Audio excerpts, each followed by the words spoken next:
नमस्कार। चलिए आज बात करते हैं एक ऐसे देश की जिसने कभी दुनिया के एक बहुत बड़े हिस्से पर राज किया और फिर वक्त के साथ अपनी पहचान को एक बिल्कुल नए तरीके से गढ़ा। ये कहानी है इंग्लैंड के उदय की, उसके अस्त की और उसके बाद के एक जबरदस्त बदलाव की। और ये बात शायद इंग्लैंड के लिए ही बनी थी, क्योंकि उसकी कहानी सिर्फ एक साम्राज्य बनाने और गंवाने की नहीं है, बल्कि उससे कहीं ज्यादा गहरी और दिलचस्प है। तो कहानी शुरू कहाँ से होती है? इसकी शुरुआत होती है उस दौर से जब रोमन इस जमीन को छोड़कर जा चुके थे और यहाँ हर तरफ बस अफरा तफरी थी, एक दिशाहीन, टुकड़ों में बटा हुआ इलाका। तो ये स्लाइड आप देखिए, करीब 800 सालों का इतिहास अपने अंदर समेटे हुए है। रोमनों के जाने के बाद एंग्लो सैक्सन आए और उन्होंने इस जगह को एंगललैंड यानी इंग्लैंड नाम दिया। फिर आए एल्फ्रेड द ग्रेट, जिन्होंने वाइकिंग्स के हमलों के खिलाफ छोटे छोटे राज्यों को एक किया। लेकिन 1066 में सब कुछ बदल गया। विलियम द कॉन्करर की जीत ने इंग्लैंड की दिशा हमेशा के लिए बदल दी। और फिर आया 1215, जब मैग्ना कार्टा पर दस्तखत हुए। मतलब पहली बार ये कहा गया कि कानून राजा से भी ऊपर है। सोचिए, यहीं से लोकतंत्र की नींव पड़ी। अब इंग्लैंड की नजरें अपनी सीमाओं से बाहर देखने लगी थीं। ये वो दौर था जब उसकी महत्वाकांक्षा ने समंदर की लहरों पर सवारी करना शुरू कर दिया था। क्वीन एलिजाबेथ प्रथम के समय में सर फ्रांसिस ड्रेक जैसे नाविकों ने समंदर को अपना घर बना लिया और वॉल्टर रिले जैसे खोजकर्ताओं ने नई दुनिया में इंग्लैंड का झंडा गाड़ दिया। इंग्लैंड की महत्वाकांक्षा अब एक छोटे से द्वीप तक सीमित नहीं थी, वो पूरी दुनिया पर छा जाना चाहती थी। और फिर आता है साल 1601 तारीख, जो इतिहास बदलने वाली थी, जब एक trading company east India company बनी। सुनने में तो ये एक मामूली बात लगती है ना, लेकिन इसी कंपनी ने व्यापार के बहाने धीरे धीरे एक पूरे उपमहाद्वीप पर ब्रिटिश शासन की नींव रख दी। लेकिन इस साम्राज्य को असली फ्यूल, असली ताकत कहाँ से मिली? वो मिली औद्योगिक क्रांति से। कोयले की खदानों से उठता धुआं और फैक्ट्रियों की मशीनों ने इंग्लैंड को दुनिया का वर्कशॉप बना दिया, सबसे बड़ी आर्थिक शक्ति। और इसी बेहिसाब ताकत के दम पर एक समय ऐसा आया जब ये कहावत मशहूर हो गई कि ब्रिटिश साम्राज्य पर सूरज कभी नहीं डूबता, क्योंकि दुनिया के किसी न किसी कोने में उसका झंडा हमेशा लहराता रहता था। ये था विक्टोरियन युग, जब ब्रिटिश साम्राज्य अपनी ताकत के शिखर पर था।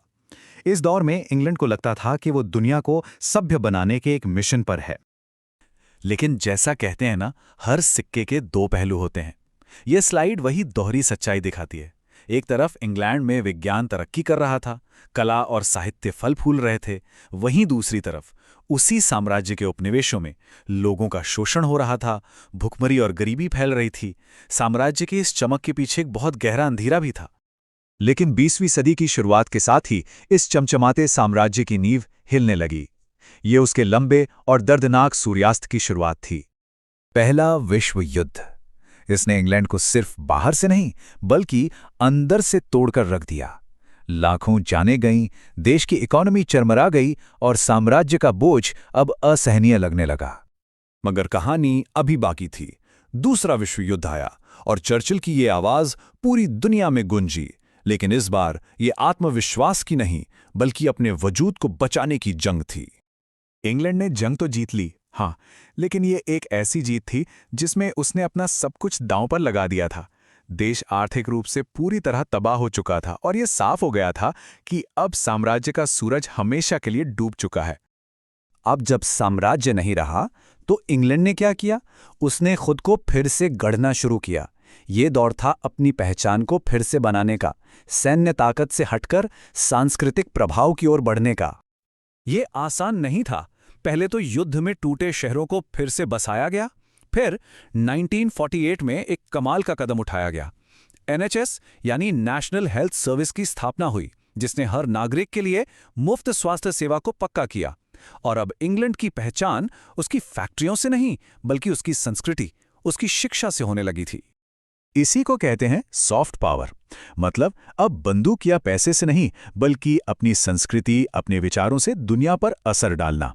जैसे शेक्सपियर के नाटक या बीटल्स का संगीत, ये किसी जोर जबरदस्ती के बिना दुनिया भर में पसंद किए जाते हैं, है ना? तो इंग्लैंड के नए हथियार क्या थे? वो थे BBC, ऑक्सफोर्ड और कैम्ब्रिज जैसी यूनिवर्सिटीज, द बीटल्स का संगीत और उसका वो साहित्य जो आज भी दुनिया भर में पढ़ा और सराहा जाता है। तो आखिर में हम इस सवाल पर आके रुकते हैं कि इंग्लैंड की असली विरासत क्या है। ये सिर्फ एक सैन्य साम्राज्य की कहानी नहीं है, बल्कि विचारों की विरासत तक का एक लंबा सफर है। ये एक बड़ा सवाल है जो सोचने पर मजबूर करता है, किसी भी देश की असली ताकत आखिर होती किस में है? क्या उसकी जमीन और सेना में, या फिर उसके विचारों और उसके आदर्शों में? और जवाब शायद इसी बात में छुपा है। ब्रिटिश साम्राज्य तो ढह गया, लेकिन इंग्लैंड नहीं, क्योंकि असली ताकत तलवारों से नहीं आती, वो विचारों से आती है। इंग्लैंड की कहानी हमें यही तो सिखाती है कि इतिहास में हर अंत असल में एक नई शुरुआत होती है। हर पतन अपने साथ एक नए उदय की संभावना लेकर आता है।